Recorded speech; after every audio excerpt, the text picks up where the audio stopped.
commencer, je retourne le sablier du temps et je remonte au charme rétro des années 30, où les représentants de la middle class s'inscrivaient dans une école. Leurs yeux les avaient trahis. Ou plutôt, ils avaient trahi leurs yeux.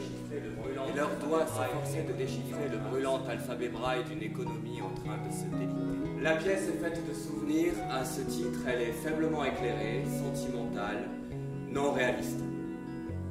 Dans le souvenir, tout semble se passer en musique. Laura, n'y a-t-il jamais eu un garçon qui t'ait plu? Si, il y en a un qui m'a plu. J'ai retrouvé sa photo dernièrement. Il t'a donné sa photo? Oh non, elle est dans l'album du lycée. Ah, un camarade de classe. Les jeunes filles qui ne sont pas faites pour faire carrière finissent généralement par trouver un bon mari. Petite sœur, c'est ce que tu vas faire. Oh, mais maman! Oui. Je suis infirme. C'est absurde. Laura, je t'ai dit de ne jamais, jamais prononcer ce mot. Oh, voyons, tu n'es pas infirme. Tu as juste un petit handicap qui se remarque à peine d'ailleurs. Cela semble compter si peu à tes yeux, ce petit écart entre ce que je fais et ce que j'ai envie de faire. Mais tu ne crois tout de même pas que... Je crois que tu as fait des choses dont tu as honte. Voilà pourquoi tu te conduis comme ça.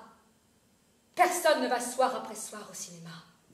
Personne de normal ne va au cinéma aussi souvent que tu le prétends. On ne va pas au cinéma juste avant minuit et les salles ne ferment pas à 2 heures du matin. Tu rentres en titubant, tu marmonnes comme un fou furieux. Tu dors 3 heures et tu repars travailler. Tu sais, Laura, il n'y a pas besoin d'être très intelligent pour se laisser enfermer dans un cercueil cloué. Mais putain, qui a jamais réussi à en sortir sans enlever un seul clou? Mais moi, je suis impatient. Je n'ai pas envie d'attendre jusque-là. Terminez le cinéma. C'est moi qui pars à l'aventure. Tu pars Quand?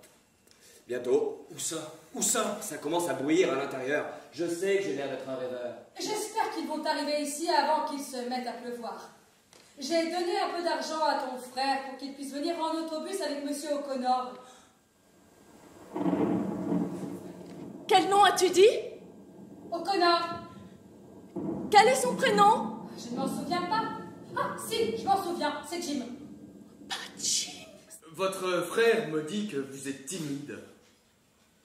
C'est vrai, Laura? Je... ne sais pas. D'après moi, vous êtes une jeune fille à l'ancienne. Oh, vous savez, je trouve que c'est plutôt bien. J'espère que vous ne me trouvez pas trop familier, non? Comme je vous l'ai dit, j'ai ma collection de verres.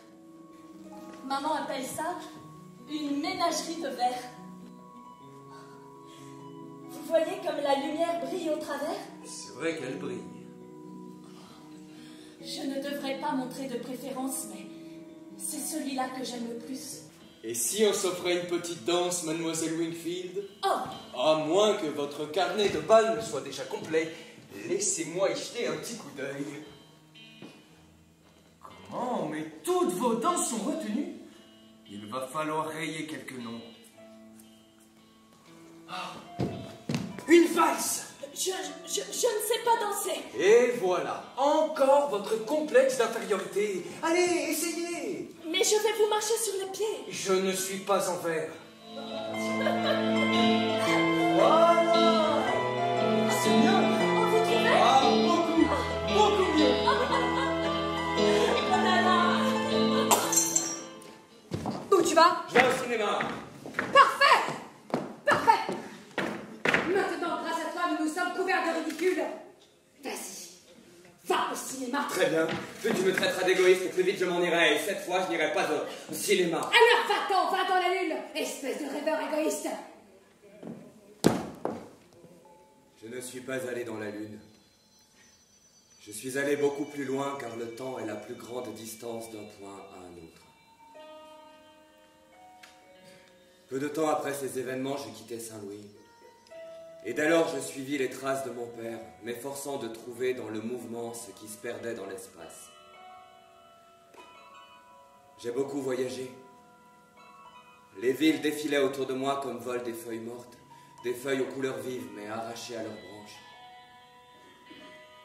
J'aurais voulu m'arrêter, mais j'étais poursuivi par quelque chose. Ça me tombait toujours dessus par surprise, ça me prenait toujours à l'improviste. C'était peut-être un morceau de musique familier. C'était peut-être seulement un morceau de verre transparent.